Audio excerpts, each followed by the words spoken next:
We all want change. We crave it. We imagine it. But most of us never really commit to it. Not because we're lazy, not because we're weak, but because we haven't connected to something deeper than surface level motivation. 6 months of hard work sounds noble, but unless you're anchored to a reason that stirs your soul, you'll fall back into old patterns the moment discomfort knocks on the door. Your why is the engine. It's what pulls you out of bed when your body wants to rest. It's what makes you choose preparation over procrastination, progress over perfection. Without it, you're running on fumes, relying on willpower alone, and willpower runs out. Purpose doesn't. Most people set goals like, I want to lose weight, or I want to make more money. But these are outcomes, not reasons. The deeper truth is often hidden beneath that. Maybe it's not about weight. It's about wanting to feel seen, wanted, respected. Maybe it's not about money. It's about finally feeling safe, secure, in control of a life that once felt chaotic. When you find that emotional root, you find fuel that doesn't fade. Ask yourself this: what pain are you tired of carrying? What emotion do you want to stop pretending doesn't exist? Often the most powerful why comes from a place of personal honesty. Brutal, tender, transformative honesty. The kind that makes you whisper to yourself, I don't want to feel like this anymore. And that's when things begin to shift. When your why becomes personal, everything changes. It's no longer about chasing an image, it's about rewriting a story. You begin to realize that hard work isn't something you have to do. It's something you get to do, because now you're working toward healing, not just hustling. Clarity comes when you slow down and listen, not to the world, but to yourself. To that quiet voice that knows what you've been avoiding. You'll notice it never yells. It doesn't threaten. It simply says, you were meant for more. But you only hear it when you pause long enough to care. A deep why is not always glamorous. Sometimes it's born from heartbreak, rejection, or fear. But that's what gives it power. When you dig deep enough to say, this stops with me, or I refuse to pass this pain forward, your 6 months take on a different shape. They become a mission, not a resolution. So when people ask what you're working toward, you may not always have the words. And that's okay. Because the most powerful why isn't something you say out loud. It's something you carry with you silently in every action you take. Time is strange. 6 months can feel like a blink or a burden, depending on how you live it. When we're scrolling, drifting, or waiting for the right moment, time disappears. But when we focus, when we work with intention, 6 months stretches wide and full. It's not the amount of time we have, it's how awake we are inside of it. We convince ourselves we're too busy that 6 months won't make a dent. And yet, we'll spend that same amount of time complaining, comparing, hesitating, or endlessly planning without acting. The truth is, we don't lack time. We lack urgency wrapped in clarity. We wait for motivation to appear like a guest we never invited. Ask someone about their goals, and they'll say things like, someday, or when things calm down. But someday isn't a day on the calendar. Things rarely calm down. There's no perfect window. There's only now and what you choose to do with it. Time is an illusion that favors the one who acts. We are taught to measure time in days, months, and years. But progress isn't made in those terms. It's made in moments of decision, one early morning workout, one email sent, one uncomfortable truth faced. Stack those for 180 days and what you have is not just a new habit, it's a new identity. We're often too obsessed with what can happen in a week. We want instant feedback, quick results, visible proof. But real transformation is rarely visible in the beginning. It happens below the surface, quietly. And then, almost suddenly, it reveals itself in how you walk, speak, and live. We forget that time is passive unless you activate it. 6 months on autopilot and 6 months on purpose are not the same 6 months. One drains you, the other remakes you. When you realize that, you stop asking, how long will it take? And start asking, how far can I go if I don't stop? Most people quit not because it's hard, but because they don't respect the timeline. We give up when results lag, not realizing they're still forming. 6 months of effort isn't about creating a perfect life. It's about building momentum that compounds long after the 6 months are done. And in that space between who you were and who you're becoming, time becomes your partner, not your enemy. You stop chasing shortcuts. You stop bargaining with effort. You start showing up, not because you have time, but because you finally see what time can become when it's filled with purpose. Most people think of discipline as restriction, as punishment, as something cold, rigid, and joyless. But that's because they've misunderstood it. Real discipline isn't about denying yourself. It's about choosing yourself. It's the quiet decision to show up for your future, even when your present self wants to quit. Every time you keep a promise to yourself, you reinforce the belief that you are someone worth trusting. That matters, because most of the pain people carry isn't from what others did to them. It's from what they keep doing to themselves, skipping commitments, breaking routines, lowering standards. Over time, that erosion adds up. It starts to shape identity. When you say you're going to wake up early and you don't, your brain learns not to believe you. When you say you'll start the project, change your habits, or fix your finances, and nothing changes yourself, trust crumbles. Discipline is how you rebuild that trust. It's not glamorous. No one applauds it. But it's sacred because it's personal. We're conditioned to keep our word to others out of politeness, fear, or duty. But what about keeping our word to ourselves?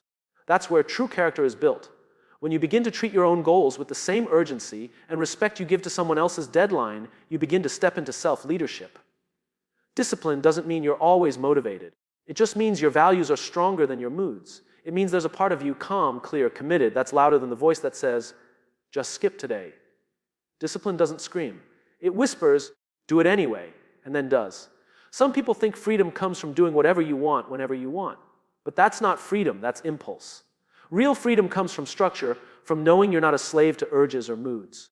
Discipline puts your life on a foundation, not a guessing game. It's not about control, it's about care. When you respect yourself, you treat your time differently. You feed your body differently. You let go of things that lower your energy or waste your potential. Discipline becomes less about rules and more about alignment. You don't follow it because you have to. You follow it because it reflects who you are choosing to become. And slowly, the hard things begin to feel less hard, not because they've changed, but because you have. Because you've trained your nervous system to hold discomfort without panic. Because you've shown yourself that you are not fragile. That's what discipline is. It's how you say every day, I am someone worth fighting for. We want results fast. That's the world we live in. Instant downloads, same-day shipping, quick fixes. But life doesn't transform at the speed of a click. It changes through the quiet, often unnoticed repetition of small choices made over and over again. That's the compound effect. And it never works overnight, but it always works over time. One workout won't change your body. One healthy meal won't reset your health. One moment of courage won't rewrite your story. But do that thing again tomorrow and the next day, and what once seemed impossible becomes inevitable. Consistency turns effort into identity, and identity into lasting change. The challenge is that consistency is invisible at first. You don't get applause for showing up. You don't get validation for keeping your head down and doing the work. In fact, it often feels like no one notices. But that's the point.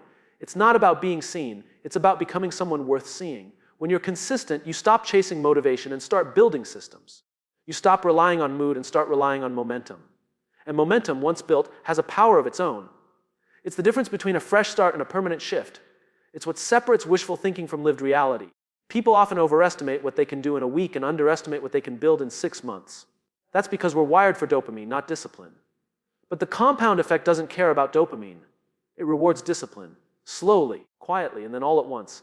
It's easy to get excited at the beginning. Day 1 always feels heroic. But day 23, day 67, day 142, those are the days that matter most. That's when you face resistance, doubt, boredom. And that's when the compound effect is watching, waiting to see if you'll keep your word when no one's cheering. Success doesn't come from doing extraordinary things once. It comes from doing ordinary things consistently, drinking water, moving your body, reading 10 pages, choosing focus over distraction. You may not see a difference today, but your future self will thank you for the seeds you planted. And what's powerful is that the results sneak up on you. One day you'll look in the mirror, or check your bank account, or walk into a room and realize you're not the same. Not because of one big moment, but because of hundreds of small ones that you never skipped. Even when no one noticed, there's so much noise. Opinions disguised as truth. Advice given without understanding. Expectations layered on top of who you are until you can barely hear yourself think. And the danger isn't just distraction, it's disconnection. You become a version of yourself that pleases everyone but fulfills no one, especially not you. Most people aren't tired because they're overworked. They're tired because they're overwhelmed, constantly pulled in directions that don't align with their values. They chase validation instead of vision. And in all the chasing, they forget the sound of their own voice, the one that knows what matters and what doesn't. You can't create real change if you're living in reaction mode. If every decision is shaped by what others might say or think, your life becomes a performance, not a pursuit. You weren't meant to perform. You were meant to build, to grow, to choose. And that requires space, mental, emotional, spiritual space. To come back to yourself, silencing the world doesn't mean you ignore people. It means you filter the noise. You get honest about who's allowed to influence you. You step back from constant comparison, constant scrolling, constant stimulation. And in that pause, you begin to hear something softer, quieter, and far more honest. That voice inside you. It's not loud. It doesn't shout. It doesn't beg for attention like the world does. It speaks through tension, through gut instincts, through that moment of stillness when you know you've been lying to yourself. Listening to it doesn't always feel good, but it always feels right. There's a difference between alone and being in solitude. Solitude is where alignment happens, where ideas form, clarity surfaces, and decisions start making sense. When you give yourself space to listen, truly listen, you begin to notice what you've been avoiding and why it matters now more than ever. So many people are running toward goals they didn't choose, chasing dreams that aren't theirs. They don't know what they want because they've never stopped long enough to ask. Listening to yourself isn't selfish. It's how you remember what matters before the world convinces you to forget. There's a version of you underneath the noise, quieter, wiser, more certain. That version doesn't need permission. It doesn't need to be loud. It just needs to be heard. And the only way to hear it is to first silence everything else that isn't you. We're taught to see sacrifice as loss, something painful, something we give up and never get back. But what if that definition is wrong? What if sacrifice isn't about losing, but about choosing something better, something deeper, something more aligned with who you're becoming? Most people resist sacrifice because they see it as deprivation. They say, I don't want to give up my weekends, or I can't sacrifice my comfort. But comfort isn't always your friend. In fact, the longer you cling to it, the more it costs you. Opportunity, energy, time you'll never reclaim. Sacrifice isn't taking something away from you. It's giving something back to you that truly matters. When you choose to work on yourself instead of binging another show, that's not loss. That's investment. When you choose to say no to short-term pleasure so you can say yes to long-term peace, that's not punishment, that's alignment. Sacrifice isn't a burden when you understand what you're trading for. The truth is, you're already sacrificing something. Every day, every time you hit snooze, delay action, or stay silent when your voice matters, you're sacrificing potential. Every time you choose comfort over courage, you're making a trade.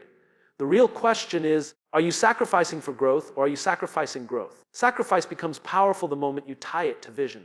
It stops feeling like effort and starts feeling like clarity. You begin to see it as a bridge, not a block. It's the space between where you are and where you want to be, and the willingness to let go of what no longer fits in order to build what does. People will call you extreme for choosing discipline. They'll say you've changed for leaving old habits, old circles, old patterns behind. But what they don't see is that you're not just giving things up. You're stepping into something more. You're trading survival for purpose, numbness for clarity.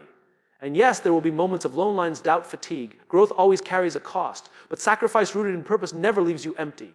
It carves out space for new strength, new perspective, new power to emerge. The version of your fighting for can't be built on convenience. It requires commitment. So the next time you feel the weight of sacrifice, remember, it's not about what you're losing. It's about what you're finally making room for. Sacrifice is not the end of comfort. It's the beginning of freedom from what's been holding you back. And most people wait to feel ready. They wait until they believe they're disciplined, confident, or qualified before they take the first step. But that's not how change works. You don't become a new version of yourself by thinking about it. You become it by behaving differently first. Identity isn't something you find. It's something you build through action. Every time you do something new, you cast a vote for who you are becoming. You wake up early. That's not just a productive morning. It's a signal that you are someone who values structure. You say no to an old habit. That's not just self-control. It's evidence that you are not the person you used to be. The action may feel small, but its impact is foundational. Belief comes later. First comes discomfort, awkward reps, doubt. You don't have to fully believe in yourself to act.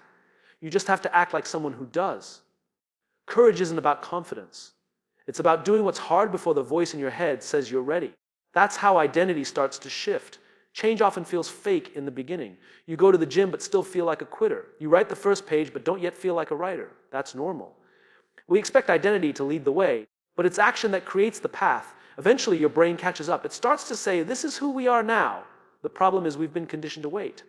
For clarity, for motivation, for the perfect conditions. But action doesn't need permission. It just needs intention. Even small moves, consistent, deliberate ones, carry weight. They begin to rewire how you see yourself, not because someone else told you who you are, but because you've proven it to yourself. There's no point in affirming who you want to be if your daily actions say otherwise. You don't have to tell yourself you're disciplined. Go act disciplined. You don't have to convince yourself you're confident. Go do the thing that scares you. Words can inspire you for a moment. Behavior transforms you for a lifetime. Every new identity requires a series of repeated choices. It's not a one-time leap.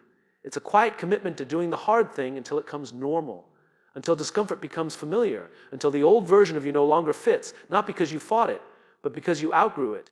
And when you look back, you won't remember you decided to change. You'll remember the days you kept showing up when it felt like nothing was working. That's where identity is formed. In the daily evidence, in the way you move, speak, choose. Not because someone gave you a new label, but because your actions left no other option. Talk is easy. It fills space. It makes plans sound promising and dreams feel real before any work has been done. But change isn't measured by how well you can explain your goals. It's measured by what your life starts to reflect without you needing to say a word. The loudest people in the room often have the least to show. The most grounded ones are busy becoming. When you stop announcing and start aligning, something shifts. You begin to realize that your value isn't in how well you pitch your potential. It's in how consistently you live it. You don't need to convince people who you are becoming. Let them notice. Let your habits, your discipline, your focus do the speaking for you. We often talk about what we're going to do because it gives us a quick hit of pride. It makes us feel like we're already halfway there. But that pride is short-lived. It fades the moment you realize nothing has actually changed. Action is slower, quieter, but it builds something talk never will: credibility with yourself. There's a difference between wanting transformation and embodying it. Wanting doesn't require action. Embodying demands repetition. When you choose to become proof, you let go of the need to impress. You're no longer seeking approval. You're too busy building results. Not for applause, but for alignment. People will watch you. They may not say anything, but they'll notice when you stop explaining and start living differently. Your consistency will confuse them. Your silence will speak louder than your explanations ever did. You'll become the person who once only existed in your words. And that transition is powerful. Being proof means you don't argue with doubt. You outlast it. You don't correct people's assumptions. You quietly prove them wrong. Not out of spite, but because the outcome matters more than the recognition. Your life becomes a quiet rebellion against mediocrity. A visible reminder that real work pays off. It takes patience. Because proof doesn't happen in a week. It's built through early mornings no one sees, through decisions no one celebrates. But over time, you'll stop needing to be understood, validated, or praised. You'll feel something stronger than praise: integrity. The alignment between what you say and what you do. Eventually, people will ask what changed, and you won't need a long explanation. You'll just smile. Because the answer isn't in the story you tell. It's in the life you built from the inside out. You stopped talking and became the evidence.